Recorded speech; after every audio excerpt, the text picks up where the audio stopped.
Happy Friday morning, everybody, and thanks for checking in here on our latest Traded Black podcast. I'm your host, Shad Dales. Today, last official day that markets are open under the Biden administration as we segue into next week, Monday, with the Donald Trump administration. And Donald Trump will be basically become president next week on Monday, and that can't come fast enough for many of us that are following this cannabis space. Big news actually announced yesterday where two of the biggest cannabis agencies have formed. We're going to bring them up in just a moment.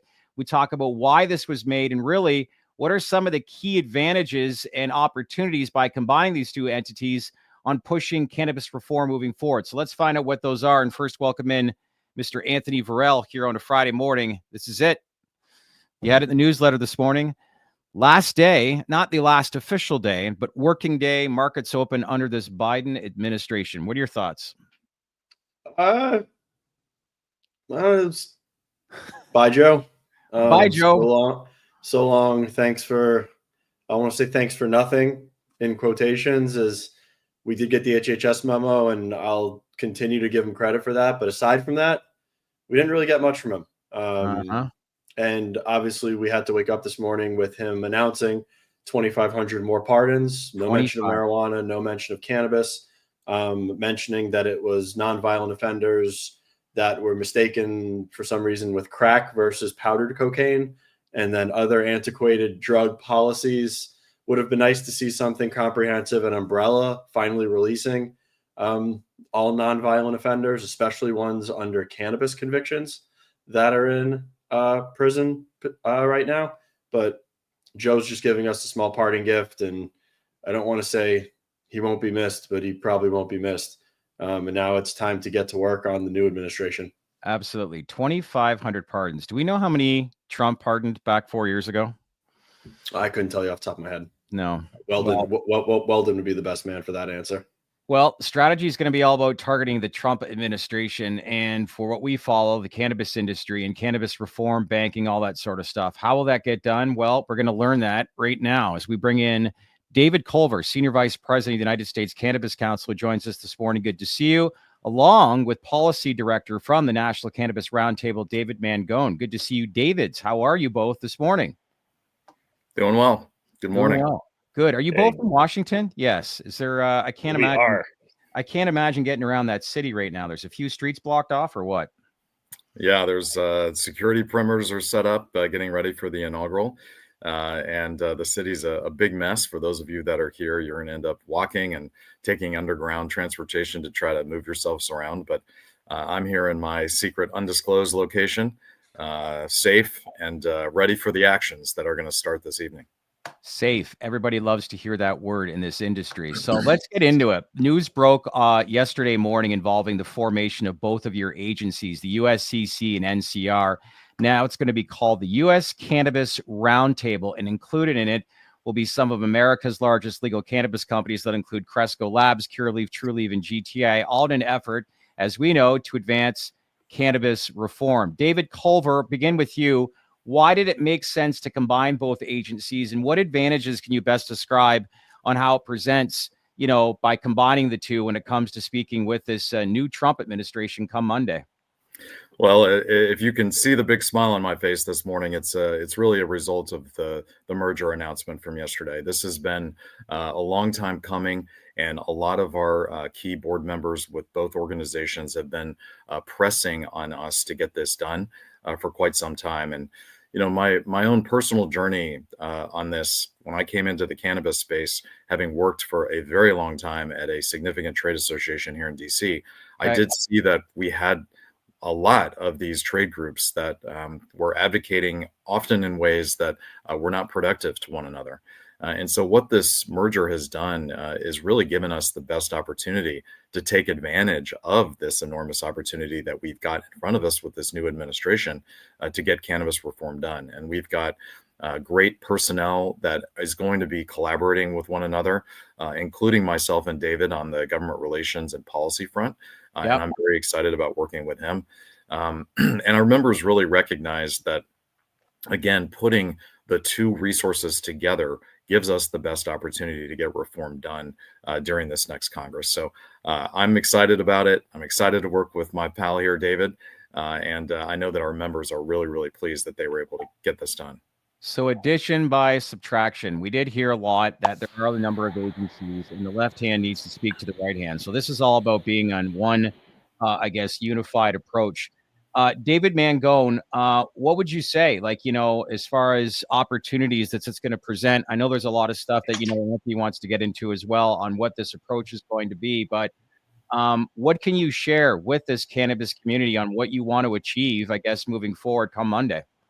Yeah, and so I think when we look at the opportunity of merging these organizations, and I'm going to date myself with this reference. It reminds me of when members of Rage Against the Machine and Soundgarden came together for Audio Slave, creating a new supergroup. Both incredibly. Man, you're hitting the target this morning. It's a good analogy. Great example. Yeah. But no, you have outstanding groups in their own right coming together, and then Audio Slave went on to be multi-platinum, and that's the whole goal of this merger, right? We have shared resources. We expand our footprint in terms of where we have constituent businesses for the congressional map, and it allows us to present a unified front as the industry. Look, we're always going to have groups who are on the advocacy side of the world. Your criminal justice orgs, your normals. That's not what this is about. This is showing Capitol Hill that the cannabis industry speaking with one voice, speaking with one resource, and really showing that when we go to the Hill, that our priorities all match. And that's how you get stuff done in DC. It's being on the same page. It's coalition building at its purest point. And I'm just really excited about the resources we're putting together and the efforts we're going to be able to unfold over the next, several weeks and then through the rest of this Congress. For Good to know. Talking about the strategy, and I mean, obviously we're no stranger to the things that transpired in 2024 as it related to banking, as it related to rescheduling. I guess for either of you gentlemen, what is the strategy, and let's say what are the priorities out of the gate as we go into 2020, or as now we're in 2025 and we have the administration going into the inauguration on Monday? David Culver, I'll start with you. Okay. So I think that we've got a couple things that we're thinking about right off the bat. And in terms of Capitol Hill, the Cannabis Caucus has laid out their priorities very clearly. There's been a number of comments that they've made to the media over the last couple of weeks. They're going to be focusing on the Safe Banking Act. They're going to be focusing on access for veterans, and they're going to be focusing on research. And these are all things that bipartisan group thinks that this Republican-controlled Congress will be willing to tackle. So that's the starting point that we have on Capitol Hill. With the administration, the president has been very clear in terms of outlining what his roadmap is going to be on cannabis reform. He said it in October of 2022.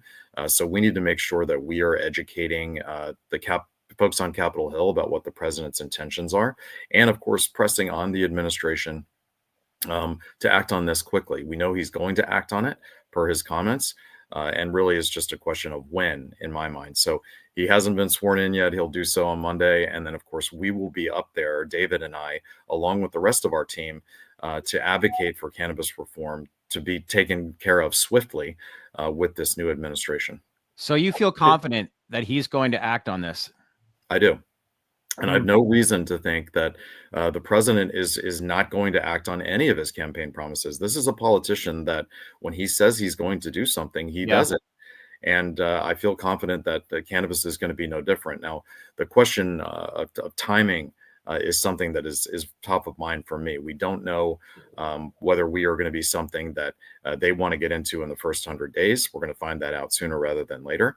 And or, whether it's something that we just don't have a sense of timing on it yet. I get it. But we will. And then you mentioned the Cannabis Caucus. I mean, I think a lot of people understand and see something called the Cannabis Caucus. They don't really understand how the dynamics, or let's say the influence of that intergovernment organization, I don't know if that's the correct semantics, but how much influence do they have, and how much of the cannabis agenda are they portraying to the elected officials in Washington? And are you working, let's say, in concert with them actively as it relates to our priorities and initiatives? David, kick that one off and I'll follow. It looks like he may have froze on us there. Oh, did we lose him? Yeah, Go ahead, frozen. David. We'll bring him up afterwards. Sorry. Okay. That's all right. All right. So the Cannabis Caucus is a really important group. It's a bipartisan group of members. They do set the stage for all things cannabis policy. And of course, there are other members that are involved with the caucus that are not necessarily leaders, that do introduce their own pieces of legislation that are above and beyond the priorities. But what they have done is set the stage for 3 priorities that they believe this Republican Congress can tackle. And I also agree with them. So they're an important group. They are our champions, along with many others that'll be pushing on reform efforts. But the first thing that we're really going to be thinking about on Capitol Hill this year is the crypto package that we understand is coming together for Q1. So this will be a bill that will go through the Financial Services Committee and the Senate Banking Committee. And we will, again, try to work the Safe Banking Act into the crypto package. That's the intent. Okay. So you guys remember, we've spoken about this previously, the idea of combining crypto and safe. I think Senator Schumer had a term for it at some point along the way, but that's what we're going to be pressing on. We are pressing on him now, and we're going to try to push ourselves into that bill once it starts to move. That's the first thing out of the gates on Capitol Hill. Well, you talked about he's a man of his word and sticks to that. But David Mangone, I got to ask, we were just talking about this crypto bill, but, you know, with obviously Donald Trump mentioning that, how much influence do you think an announcement that has? Like, one thing that I think that we have here, there's a lot of wishful thinking when we see something small in this cannabis space only to be let down. Should we be reading into this at all based on his stance with crypto that could segue? Because from what I understand, Anthony, I don't know if you saw the markets the last half an hour, but cannabis is catching a bid here this morning. But does that have an influence in any kind of way with his stance on crypto that could reflect on the cannabis space later on down the road? Well, sure. And, you know, the focus has been on the issue of debanking. And I don't see how you have a committee hearing about debanking without the issue of cannabis debanking coming up, whether it's on the Democratic side or the Republican side. Like, the issue is so fundamentally intertwined with the Safe Banking Act. And look, there's a legislative solution that exists out there already. That's the whole Section 10 of the Safer Banking Bill, and deals entirely with debanking industries that are otherwise legal. So I don't see how you move forward with such strong support. I think we anticipate there's probably going to be an executive order around cryptocurrency. Whether or not that's going to deal with debanking exactly, yet to be seen. We'll see on Monday. But when it comes to a Senate committee hearing or House Financial Services, like there's no way that issue doesn't come up at the committee level as they're discussing the issue of debanking. And so when I look at the roster on the Senate side, we also have some new folks who have come in who were supportive of the bill in the House, who replaced their predecessors who were, against the bill. And I'll give a good example. So Jim Justice, West Virginia, came in, when he was governor, he supported the medical program in that state. He signed a state level safe banking bill. That's a whole lot more than Joe Manchin did. And, Joe Manchin, I think, was always in everyone's sort of whip column of, he would begrudgingly vote yes if this bill went to the floor. Governor Justice actually has the record of supporting cannabis reform and being out in front of the issue. So, that's just one example. But when I look at the new Senate freshman class, I think with the exception of maybe one, maybe two, all that are coming in have pro-safe banking records and are better than their predecessors on the issue. So I think that's encouraging when we're talking about how we get to 60 votes in the Senate as well. How do we flip Tim Scott? I think that's the $1 million question if I'm correct. With the banking committee, like, how do we I've met with him in person. He didn't want to talk about cannabis at all. Great man, shook my hand, smiled, cordial, took pictures, met with him in his office. He didn't want to talk about cannabis whatsoever. And isn't he the key to the banking committee now that he's the ranking member there? Well, I think he is an important part of this. Being the chair of that committee is an important role, and he certainly has a lot of power in terms of what the committee takes up. But he's also going to be listening to his members that are on that committee, and there's a number of them that are going to be pressing on him to get this bill done. And David also mentioned others that are off committee that are coming in new that have pro-cannabis positions. So Senator Scott is going to take a different look at cannabis reform if the president of the United States is vocal on rescheduling and presses for incremental reform. And that's what we believe he will do.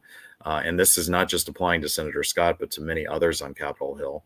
And then the second thing I'll say is that if and when South Carolina does adopt a medical program and they have a significant business in the state that has banking problems and has theft problems associated with it, he's going to take a different look at this, I believe. So the work that folks are doing in Columbia is important. Go ahead, finish your thought. I was going to say one other question that I had we talk about this coalition between your two groups coming together. It really does strengthen the cannabis part of the equation. Marijuana Moment had a pretty good article this week about how the NRA were questioning the laws as it relates to cannabis as well as firearms and just the unambiguous and convoluted nature of those laws. How much do we need groups like that coming into the conversation to fortify and really perpetuate what we're trying to say outside of the cannabis industry? Yeah, so with groups like the NRA, we're always going to need groups outside of cannabis to sway particularly the folks who are most against reform. There's certain members of Congress who, no matter what data we present them on the economic side, how much that we show there's success of the industry in their state, for personal reasons they're going to be opposed. But you better believe they're going to pick up the phone for a group like the NRA or the American Bankers Association, or even something like the International Federation of Retail Centers. Like, there are voices that are supporting cannabis reform that are outside of the industry for no reason other than they understand they're part of the ecosystem, and getting that sort of messaging into these members of Congress. Like, I think David and I will both acknowledge there's always going to be better messengers for certain members of Congress than cannabis. Yeah. And why not leverage the relationships that they have to move our issues forward? Absolutely. We talked with, we talked and highlighted some of the companies that are involved with this formation between the two agencies. How dialed in, David Culver, are these MSOs heading in come Monday and moving forward with, we all know we want obviously some sort of reform put in place, but if you could give a comparison to what it was like 4 years ago to where it is now, what's the biggest difference? And we all know it's probably dollars that are being spent between, the way a lot of the major MSOs are lobbying for this industry today versus, say, like I said, when the Biden administration came in 4 years ago. Well, I can remember very late in the evening calling David Klein, the CEO of Canopy Growth at the time, and telling my boss how excited I was about this historic moment. It looked like the Dems were going to sweep the whole thing. And the opportunity that we had as a company and as just generally the industry was enormous. And of course, we all know how that played out. Anthony led on that with the show. So the opportunity now that the CEOs are seeing is a direct result of what President Trump said in October and his transition, his involvement on this issue itself. And so I think that they see an enormous opportunity, just as I do, and they are doing all of the right things politically. And of course, that does include spending money. So they have. Well, we're at a tipping point in the industry right now. Obviously, Amendment 3 not coming through a couple months ago, but let's just call it like it is. Like, this is a turning point for the overall industry, and I think many people are believing, at least hoping, that a lot of these major companies within the industry are now putting the proper monies towards advancing this, kind of like efforts towards cannabis reform. I think that's what our audience just wants to get a better idea and how laser focused they could be, once this new administration enters into office. Yeah, I mean, they're putting the money into the advocacy, joining these two organizations and letting us collaborate with all the tools that USCC and NCR have is incredibly important.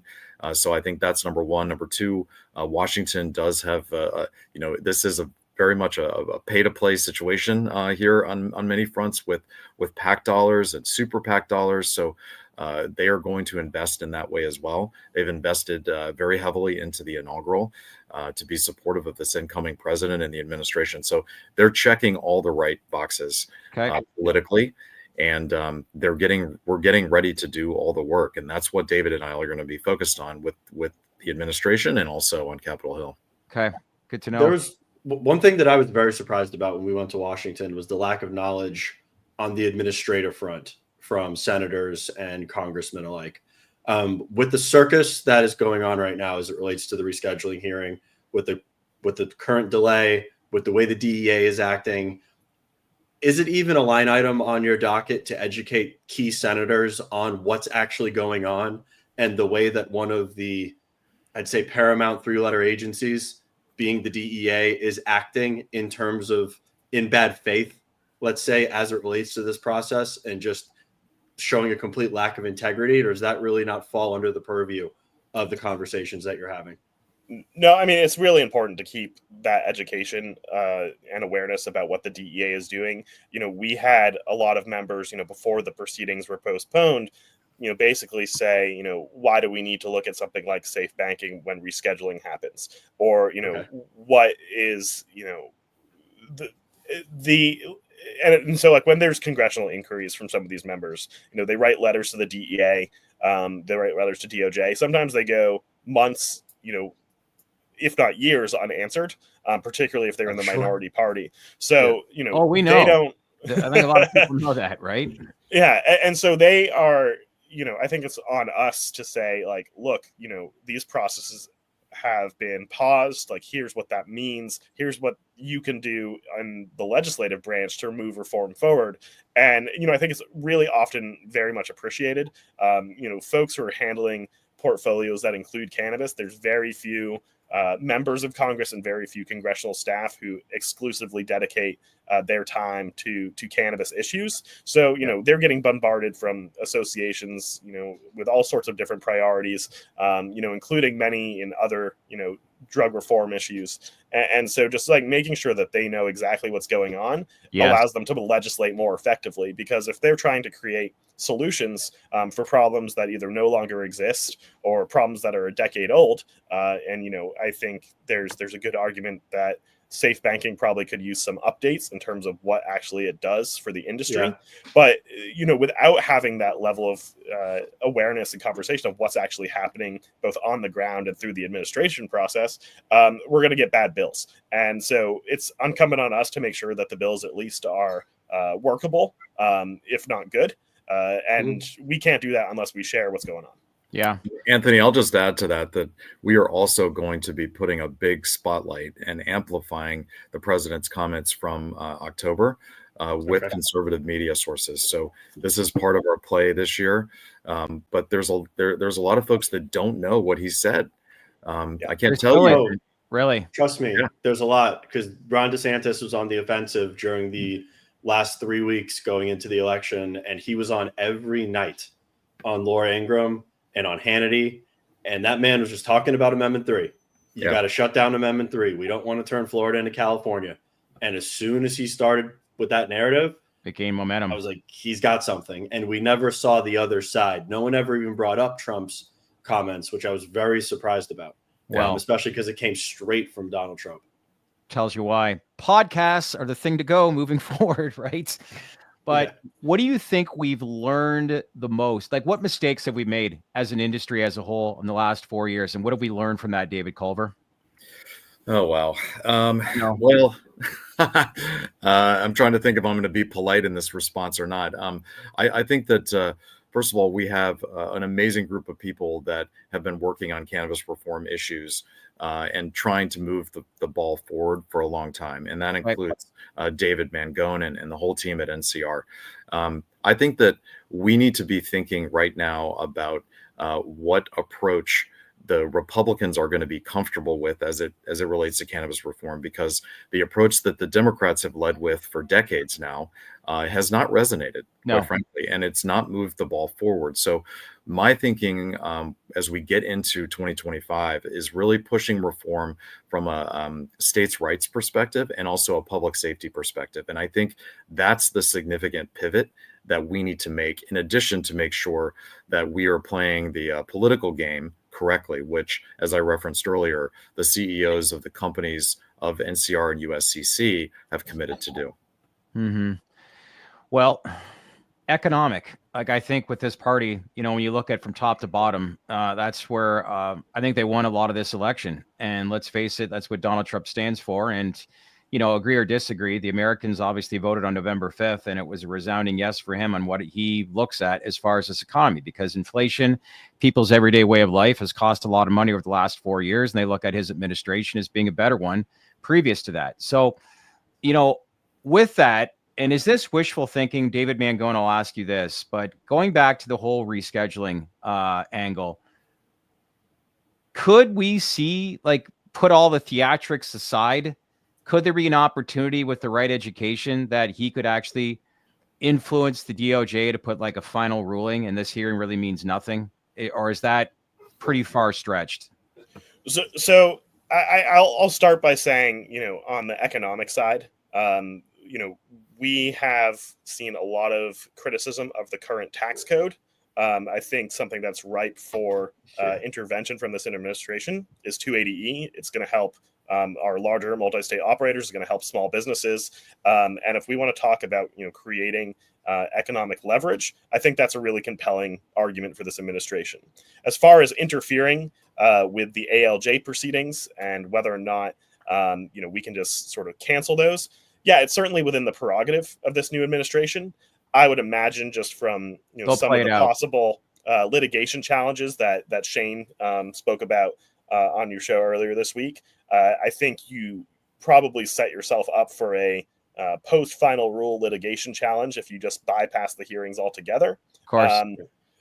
But that being said, there's also the opportunity to pause the proceedings, across the administration on day one. They did that in 2017. OMB basically said there's going to be a regulatory freeze. We're going to review everything that's currently being undertaken, and then we're going to decide on a case-by-case basis what we want to drop, what we want to restart. And so there's an opportunity where if we're restarting these proceedings, based on who's been put on the board for potential nominations and cabinet positions, you might have a much more friendly pathway than you did with a Biden administration that dragged their feet on this. Mm-hmm. So if we go back, let's say they do a freeze and they reevaluate everything from a regulatory standpoint.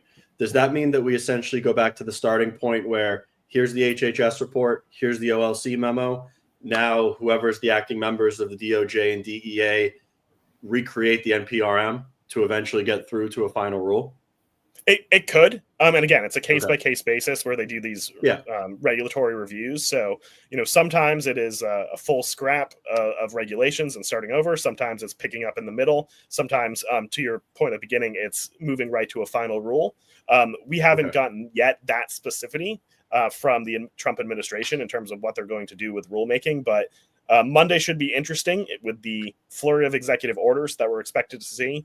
And as confirmation hearings continue for cabinet level positions, I think we'll have a little bit more clarity on that answer. But to David's point, we have a strong statement of support from the president in terms of what his roadmap is for cannabis. We have comments from his first administration where I think he was getting into Marine One, and a reporter asked him about what Cory Gardner was doing with the States Act, and he gave a strong endorsement of support. So I think there was a disconnect with the first Trump administration's Justice Department and where he actually is on the issue. His public statements since then, I think you're going to see something much more aligned. And look, at the end of the day, Trump is a populist politician. He's going to do policies that are going to be winners. And this one is a winner. And I think he recognizes that both from an economic standpoint and just from a, lot of red states where this is a very popular issue, particularly on the medical side. The example I always use military on the Hill, veterans, that's a big angle, right? Right. And so the example I always use on the Hill is when you look at Oklahoma, that is the only state in the country that Trump carried every single county in the previous election. And they passed their medical question with a higher ratio than what Trump got in a lot of those counties on average. So to say that, this issue is just a blue state issue anymore, you look at that kind of state, you look at Kentucky, you look at Kentucky, and frankly, look at Florida. 60% is an incredibly high threshold. The Amendment 3 initiative still got vast majority of support. And, that is a state that President Trump obviously handily carried. So it's not like there was a crushing defeat for Amendment 3 in Florida, just 60%. I think getting anybody to agree to 60% in this climate is tough. but it's not like it was a devastating loss. It's not like the initiative got 25-30% and just got smacked. Like, it is a majority initiative that won. And so I think, based on what we have from Trump, based on what we have some of his nominees, like, this is going to be an issue that he actually does some work on. Yeah. Dan can form you right. Dan can form right. 55.9% of Floridians supported Amendment 3. That's why I think 2026 is going to be super interesting if it finds its way up on the ballot, because the gubernatorial candidates, I don't think they're not going to be able to shy away. They're going to have to lean in. Yes. And it's going to become a much more talked about issue than the presidential race, because they'll actually be talking about it in debates. Like, this matters to Floridians. Well, one thing I will say, I do think what the Biden administration did do is they started the conversation. It became news. They started bringing it. But if you're going to bring that up, you got to own it and get something done, which they didn't do. And as you said, David Culver, earlier, 4 years ago, we looked at this, the most opportunistic time with the Democrats basically taking control of the Senate, a Biden administration. We thought there'd be some sort of reform related to cannabis. Fast forward, here we are 4 years from now. How important do you think it is for this Republican Party to steal this initiative from the Dems? I think they're going to. And I think that many of my friends reminded me after the election that I said that if Biden and the Democrats do not get something significant done on cannabis reform over the next 4 years, the Republicans are going to win in 2024, and they're going to take this issue and own it. And David said it perfectly earlier. This is a winner at the ballot box. Mm-hmm. This issue continues to be. It's enormously popular. And I do think that, again, the president's given a very clear roadmap about what he's going to do, and he's going to follow through on it. And I also think that above and beyond what he said in October, there is a way for us to continue to socialize the idea of a states' rights approach and a public safety approach that goes above and beyond incremental reform and the move to Schedule 3. Yeah. Well, listen, time for you guys to get to work. As I said, sorry for keeping you away from your work, but I appreciate you coming in. Great announcement, obviously. And it's good to know that we're all getting on the same page, because communication is everything. So with that, best of luck on behalf of the industry. We're going to be cheering for you, but we look to have you on from time to time to see what kind of conversations are being developed and to keep a lot of your audience informed. But all in all, yes, there's going to be a lot of work that needs to be done. And by no means is it just exciting. It's exciting times, yes, but there's a lot of work that needs to be done, and we still don't know what's going to happen. So for our audience here, I know you're feeling optimistic, but we need to obviously progress cautiously and see where this goes. But most importantly, the work is about to get underway, and we wish you the best of luck. Okay. Well, you guys are great to have us. And for those of you that are listening, please do come and join our effort. If you are not a member of this USCC or NCR, call me, email David.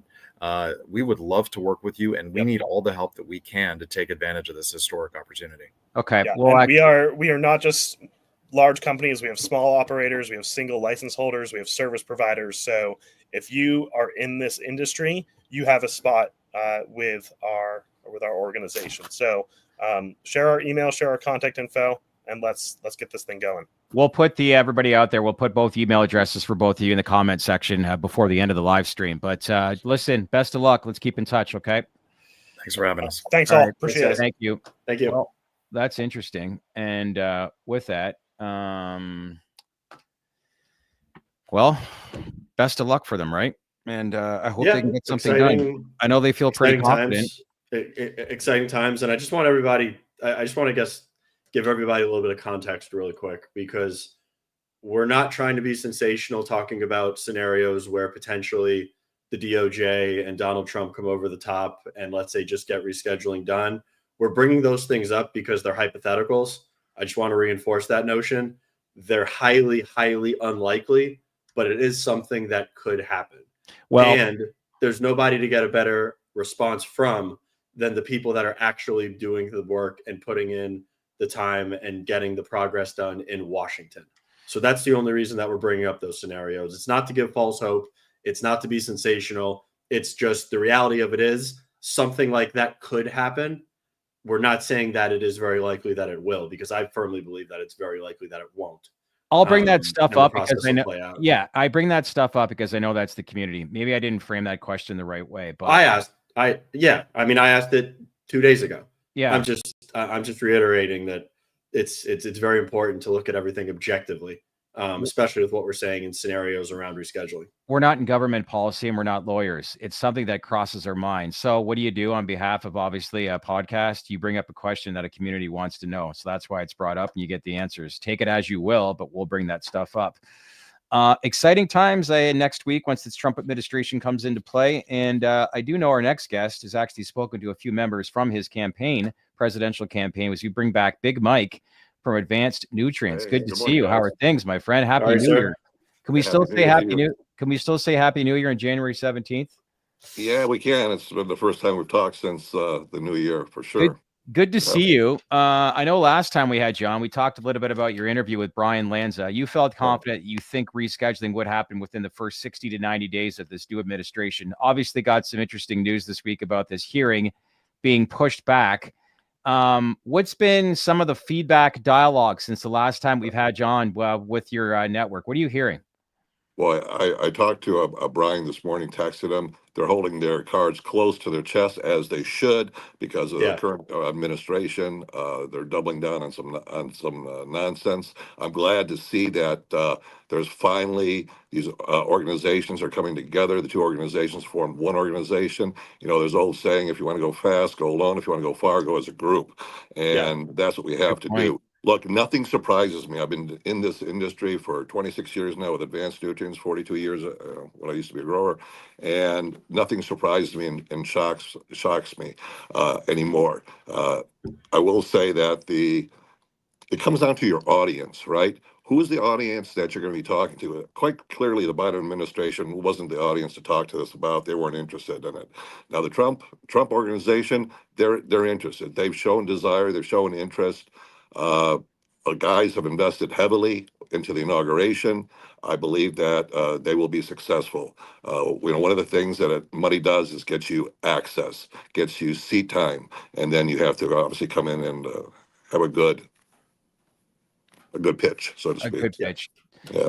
If you were pitching knowing your history in this industry and you had a chance to speak one-on-one with Donald Trump, what would your message be? I would go right to the medical, because he believes in the medical. He stated that already, and I would talk about veterans. That's what I would do. My pitch would be about veterans and medical cannabis, and then also the nonsense that's going on with 280E and all the debanking. I'm really hoping that the crypto that they're pushing crypto through, that somehow, some way, debanking is addressed for cannabis and not just crypto, that we can piggyback onto that. Yeah, that would be great. I've been debanked at least 6 times personally in the business over the years. It's not fun. There's a list. It's the NABS list, NABS. I don't know what it stands for, National Association of Bankers or something like this. And it's a private list. It's not even a government that banks you. It's a private list of bankers that they put your name on the list, and when it's on there, you're gonna have problems. Yeah. A lot of people feedback here. Safe should be attached to crypto. That's for sure. Yeah. Well, one thing I forgot to ask you right off the top, how you making out? Because I know you're based in LA, but these wildfires is crazy what's been going on. You all right? Yeah, we're all right, but I got to say, it's a tragedy of massive proportions. Everybody in this town has been affected one way or another. We have a team member in our company, unfortunately, had their whole house burned down. Wow. It's just devastating. And so we're here to, give as much support. We have our charity, Humanity Heroes. We were out the next day. We gave out 23,000 PPE gear to 6 different, went beyond just, we worked down in Skid Row, but it went beyond that. It went to 6 different districts out in LA, and it helped out quite a bit. Over the last few days, Amy Simpson, who runs Humanity Heroes, has been doing a great job getting out there and making things happen, also with some other groups as well. Where was the area? Going back to your last statement on being debanked, because you're a picks and shovels business, correct? You're not plant touching their facets, and you're still dealing with the debanking issue. Absolutely. We're fertilizer biostimulants. Sure, we're specific for cannabis. We invented the space back in 1999. But it's frustrating just to even be associated with cannabis, not even touching the plant, and to constantly get debanked. It's Have they ever given you justification? Have they ever given you justification? Never. just I had to find a team of lawyers to figure out what this NABS thing was and where this was coming from, because you want to know, okay, where is this coming from? Who started all this? Well, it's some informal group of bankers that put together and have a list. So it's really easy for the government to call up and go, hey, put this person's name on the list. Yeah. Hey, we didn't do it. Bankers did yeah. it. Yeah. Yeah. So you said off the top, nothing surprises you in this industry when something happens. And, you know, we got another one of those this week. What is your feeling on, like, come Monday, we have a new era, a new chapter. We definitely need change. We're at a time, as I said in the previous interview, this is moment of truth time for this legal market, for this industry. Like, we're going to go one of two ways in the next little bit. But knowing, again, as you've been involved in this space 25 years ago, there's going to be some concerns coming in. There's a lot of work that needs to be done. But how do you feel about this whole approach regarding this industry under this new administration? I feel really good. Do you? This is the first time in 26 years I've seen light at the end of the tunnel. It's fantastic to see what our community is coming together and what we are doing and how we're moving forward. It's been long and overdue. We've had smaller groups like Normal and MAPS and all those pushing for years, but you know, that's just a little voice with little money. You have to come in there with money. Money gets you access. Money gets you that seat time that you need, and they will listen to your proposals. Well, that's a bold statement to say, you know, you finally see most, like, you know, light at the end of the tunnel after 26 years. 26 years is a long time, but common sense shows, like, just the industry is becoming more and more, people are being educated, right? Their perception of it all is changing. And I know they'll often, a lot of the times when I was in Washington, a lot of the Dems were complaining about Donald Trump had 4 years to advance some sort of cannabis reform, but 2016 is 9 years ago. That's a long time, right? And I really do think, how much has this industry changed and been educated? There's still a lot of unknowns pertaining to the space. And Anthony, you brought it up in the previous interview, and there's just a lot of people that don't even know what Trump's stance is, even on Amendment 3 that pertains to it. So hopefully, obviously, these agencies will come up with the right messaging and really start to get through their marketing strategies what his stance will be, and more people will know. Yeah, I believe that's accurate, and education is a key to that. The gentleman earlier, both of them had spoken about education. Yeah, we have to educate the congressmen and senators coming in to understand the benefits of cannabis and what it means to this country and what it means to the patient of this country. 90% of the population is for medical cannabis in the United States. Come on, it's time already. Enough is enough. Enough's enough. I was just gonna say enough's enough. Yeah. Make Canada the 51st state.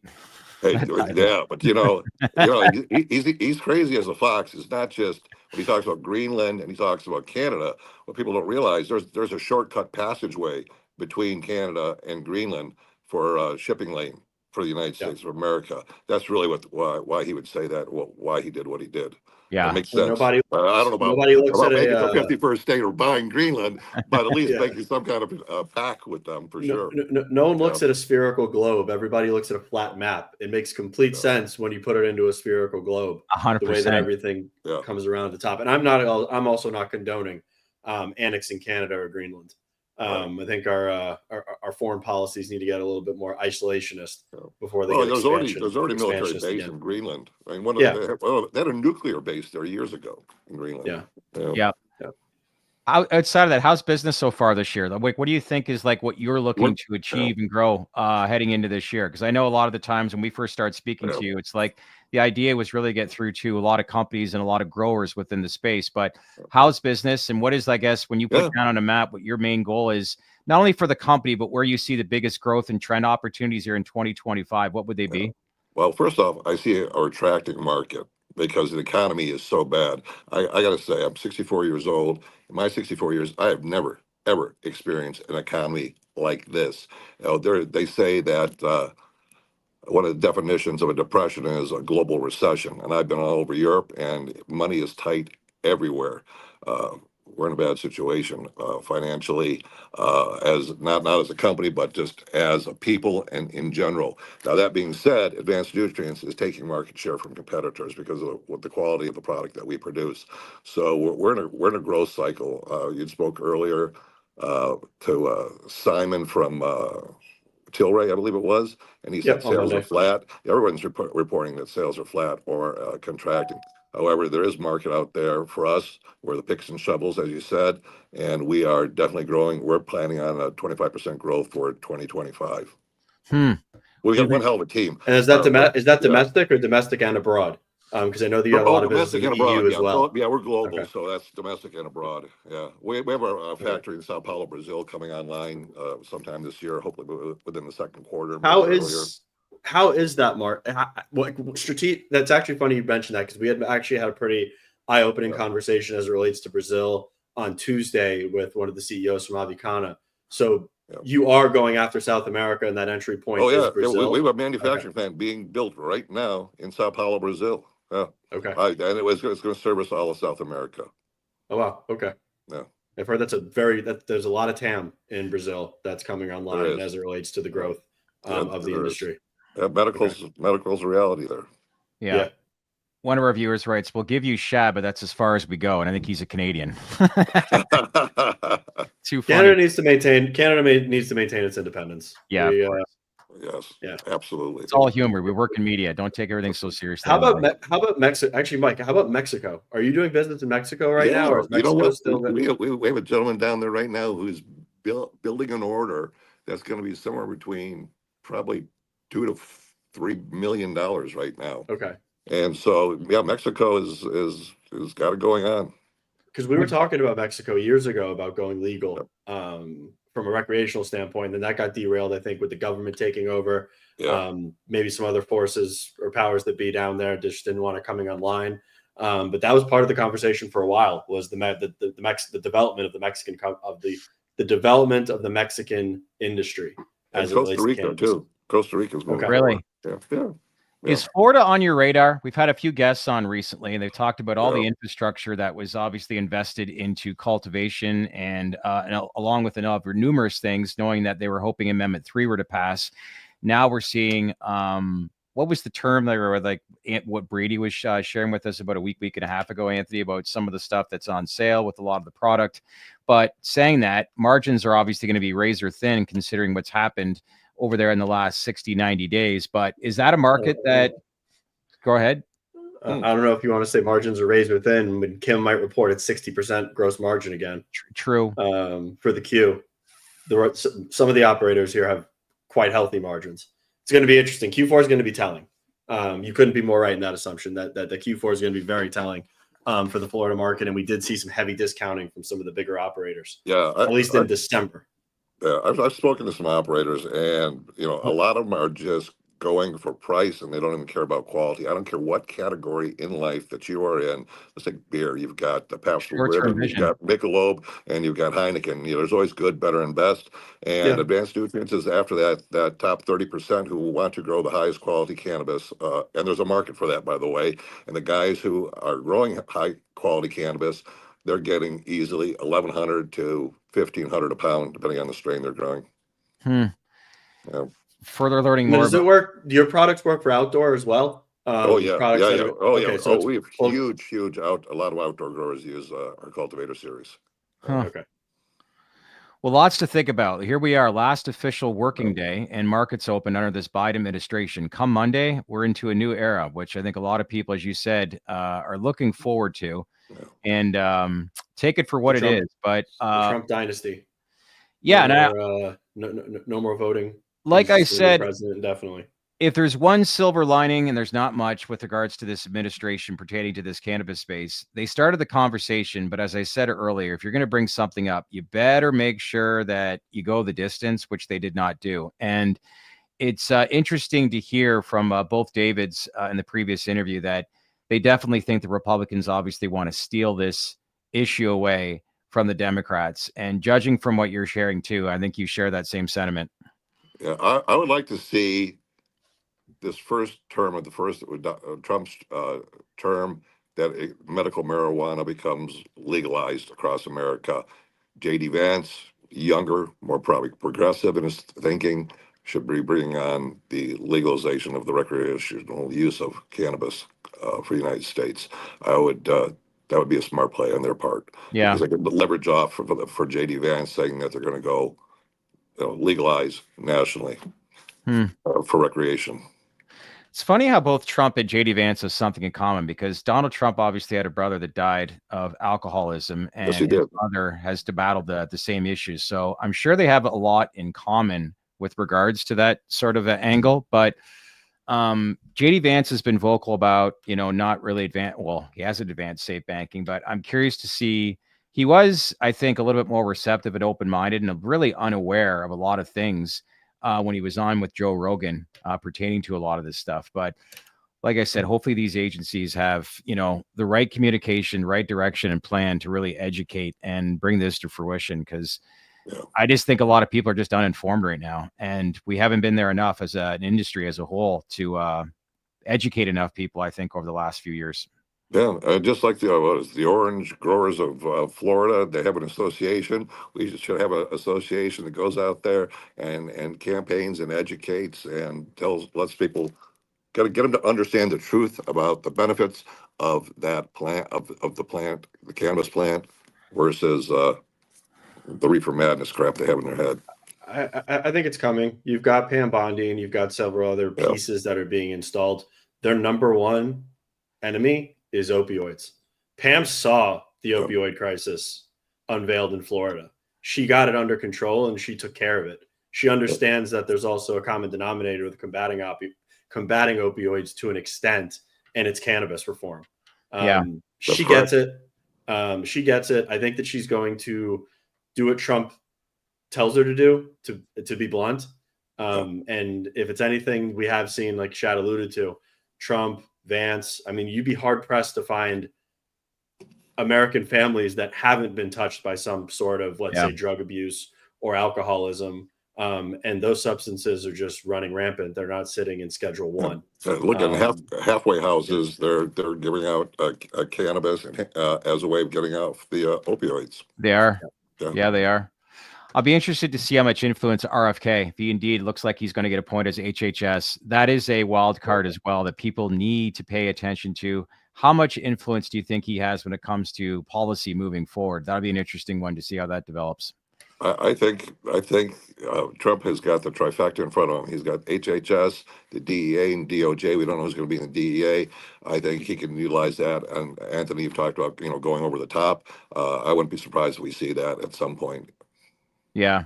Gretchen Daly, Big Mike, she's listens to our podcast, good friend of ours. And she writes, I spoke with the White House back in 2016 with Trump's people. They have no clue about cannabis, but they are receptive to learn. That's all you can ask for now. Oh, man, that's a great audience to have. Isn't it? Yeah. Listen, glad to see you and your family are doing good. Crazy to think what we saw. I cannot believe some of those fires and how it's been decimated. Anything cannabis-wise, operation-wise has been affected of those fires? Yeah, we've had two operators. Cookies Maywood blew a huge transformer. They're able to get that another one in real quick. Thank God for that. And a couple other facilities have burnt down, and we're trying to figure out where they are and who they are and how we can help. That's what I think Advanced Nutrients does do, is we give back to the community directly where we get our money from, and society as a whole. That's why we have Humanity Heroes. But yeah, we've helped out quite a few victims during the wildfires that lost their facilities and such. So we'll be stepping in to help them out as well. All right. Anybody wants to get a hold of you, what's the best way? Best way to get hold of me, to write me directly, would be bigmikeadvanced@gmail.com. Nice. We're going to have another interview with you next week, and we're going to talk about the history of you. I can't wait to see some of this stuff, but you've been involved a long time. You've got some great stories to tell. And that's the side I'm looking forward to learning more about you, but we'll have that out next Thursday. But in the meantime, enjoy your weekend. I thanks you for checking in here, but really wanted to get your insight on what you thought of the previous interview, knowing some of the conversations that you've had with Brian Lanza in the past. But onwards and upwards, here we go next week, dawning of a new era, right? Oh, absolutely. I'm very excited about Monday and see what happens Tuesday. I listened to John Lonsdale in the Sean Ryan show, and he said, he's the CEO of Palantir. He said, listen, they have a very aggressive plan for the first day. Now, how much of that involves cannabis will be seen. However, I mean, we got wars going on and some other things that are going to take precedent over that. It is what it is. It is what it is. You get lucky. Yeah, I will say though that they did mention to us, they didn't say it in the interview, but prior to going live, that their plan is immediate with regards to this new agency and getting through. So it's not waiting a month, 2 months. Like this plan's going to be start implementing next week, which is what you want to hear. So Emilio, you're right. Clock's ticking. So let's roll. And Big Mike, enjoy the rest of your weekend, and we'll check back with you next week. Okay. All right, guys. Thanks, Take care. All right. Thank you, sir. Have a good weekend. Yeah. Yep. One of the I real think it's also important to mention, to Gretchen's point, which is very important, that they were receptive to learning.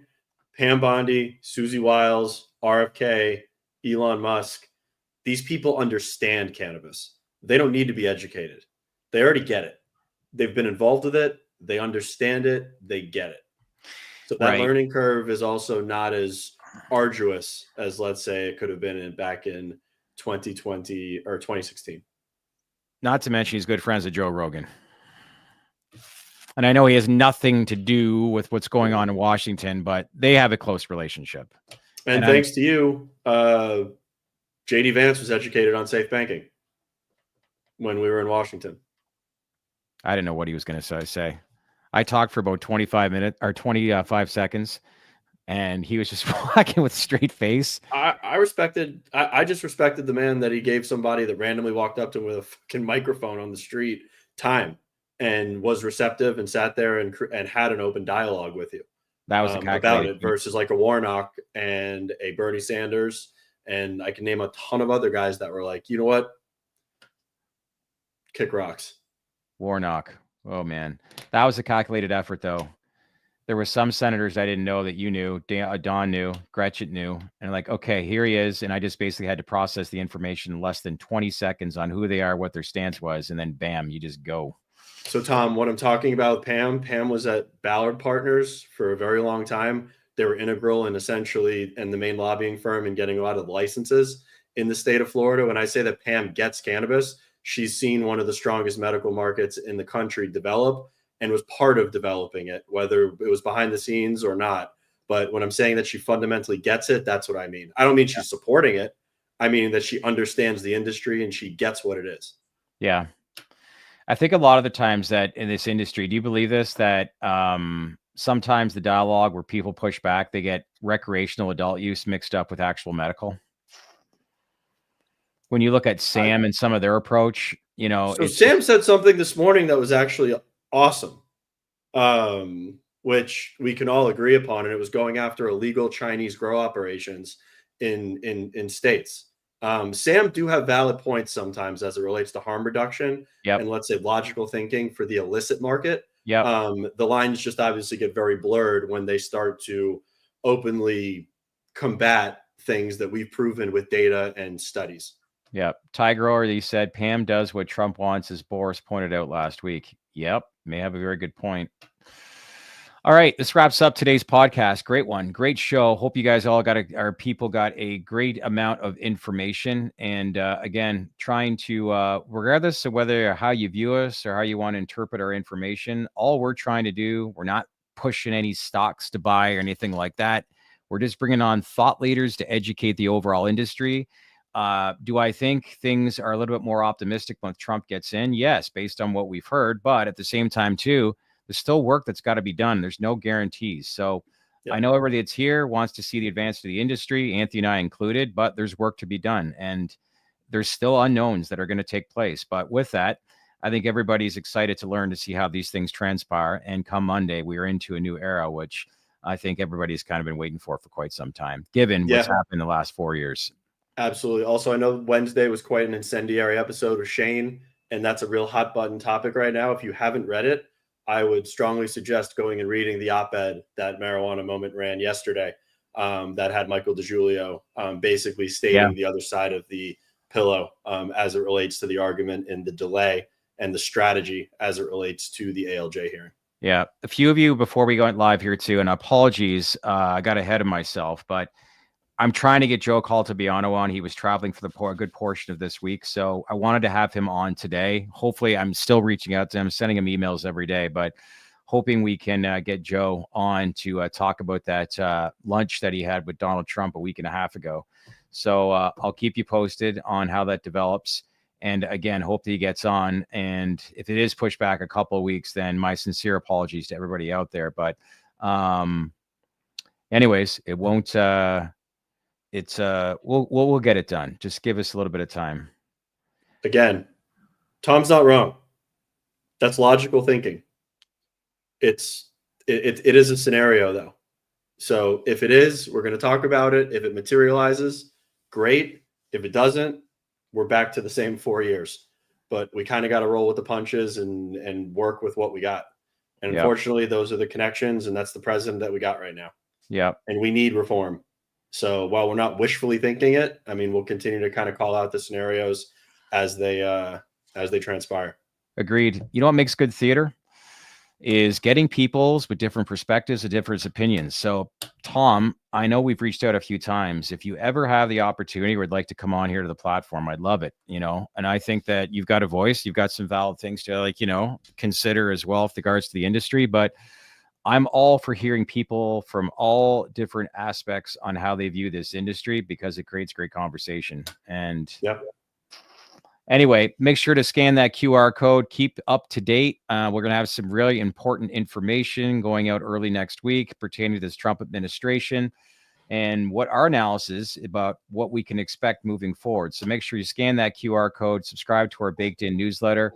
As usual, as I've always say, let's try to expand this. Greatly appreciate it if you could smash that like button and leave some comments below. And if you haven't done so, please subscribe to our channel as we try to grow and continue to push this sort of messaging forward for this overall cannabis industry. In the meantime, enjoy the rest of your weekend or day and weekend, and go Detroit Lions, baby. And we'll see you Monday. Thanks, everybody.